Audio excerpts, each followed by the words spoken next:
Hello बच्चों, आप सभी का अपने YouTube चैनल में स्वागत है। बच्चों, हम लोग पिछले वीडियो में पूर्ण संख्याओं में गुणन की संक्रिया और उसके प्रगुण के बारे में अध्ययन किए थे।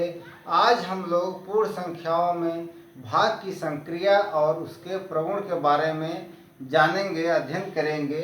तो पहला है भाग की संक्रिया में संवरक प्रगुण का परीक्षण।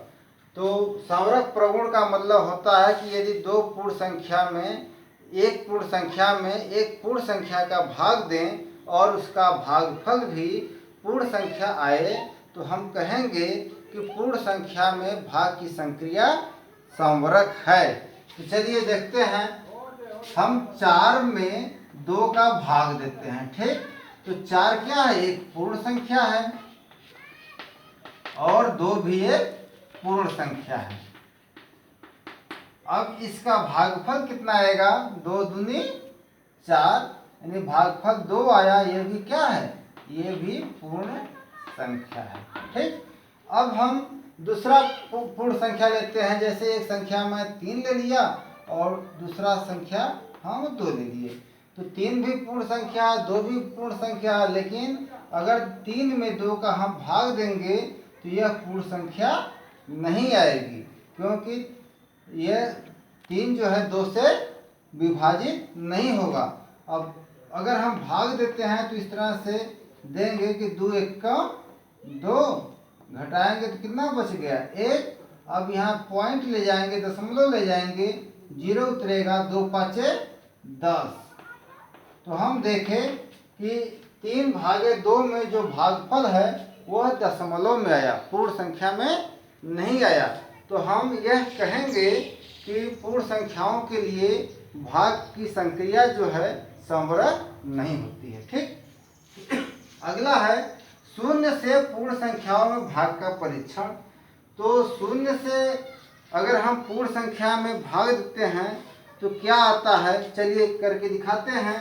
देखो, जैसे अगर 4 में हम मान लो 2 का भाग दे रहे हैं तो भागफल कितना आएगा? तो 2 दूनी 4। यह कैसे आता है? तो आप जानते हैं कि भाग जो है बार बार घटाने की क्रिया को भाग कहते हैं। तो 4 में से हम अगर 2 घटाएंगे यहाँ, तो 4 में से 2 घटाए तो कितना होगा? 2 आया। फिर इसमें से 2 घटाए तो ये 0 हो गया। अर्थात हम 2 स्टेप में, एक बार यहाँ है 2 घटाए, एक बार यहाँ 2 घटाए, यानी 2 बार घटाए तो हमारा ये जो है 4 पूरा पूरा घट गया, 0 आ गया। लेकिन अगर हम यहाँ 4 में से 4 भागे 0 करते हैं, यानी 4 एक पूर्ण संख्या, उसमें 0 का भाग देते हैं, तो आप देखोगे कि अब इसमें बार बार 0 घटाओ। देखो, 4 माइनस 0 करो तो कितना आएगा? ये 4 बच जाएगा। फिर माइनस 0 करो तो देखेंगे कि फिर 4 बच गया।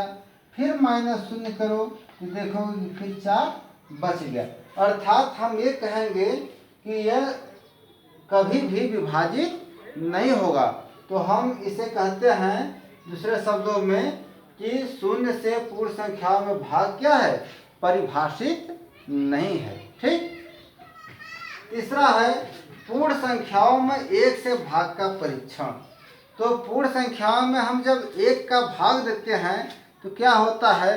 तो आप देख लो कि अगर हम पूर्ण संख्या मान लो 2 लिए, अब 2 में हम 1 का अगर भाग देंगे तो हमारा 1 दूनी 2, 1 दूने 2 आया। यानी वही संख्या जिस पूर्ण संख्या में 1 का भाग दे रहे हैं तो वही पूर्ण संख्या आ जा रही है। अगर हम 4 में भागे 1 करें तो यहाँ भी उत्तर कितना आएगा हमारा?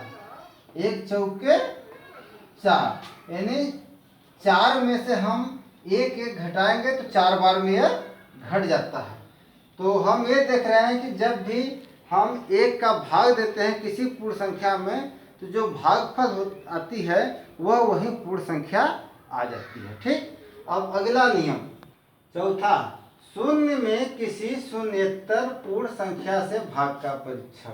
तो देखो, शून्य में यानी यहाँ हम शून्य कर दिए और इसमें शून्येतर, शून्येतर का मतलब शून्य के अतिरिक्त, जैसे 1 2 3 ना, तो 1 का भाग देंगे तो कितना आएगा, तो यह 1 शून्य शून्य आएगा।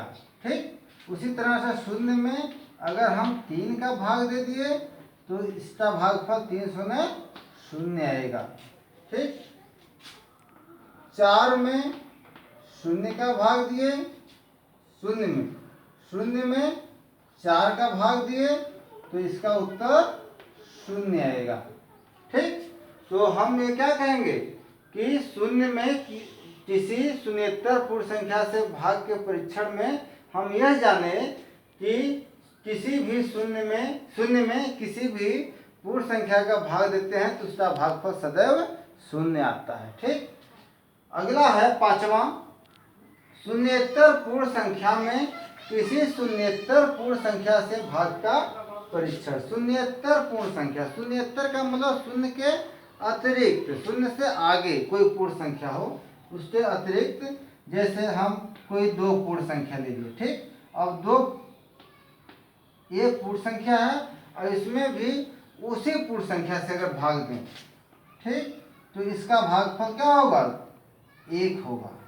2 एक बार में यह कट जा रहा है। उसी तरह से अगर हम 4 में 4 का भाग दिए तो इसका भी उत्तर भागफल 1 आएगा, 4 एकम 4। फिर 5 में 5 का भाग दिए तो इसका भी भागफल 1 आएगा। तो हम कहेंगे कि किसी भी पूर्ण संख्या, किसी भी शून्येतर पूर्ण संख्या में यदि उसी शून्येतर पूर्ण संख्या से भाग दें तो उसका भागफल सदैव 1 आता है।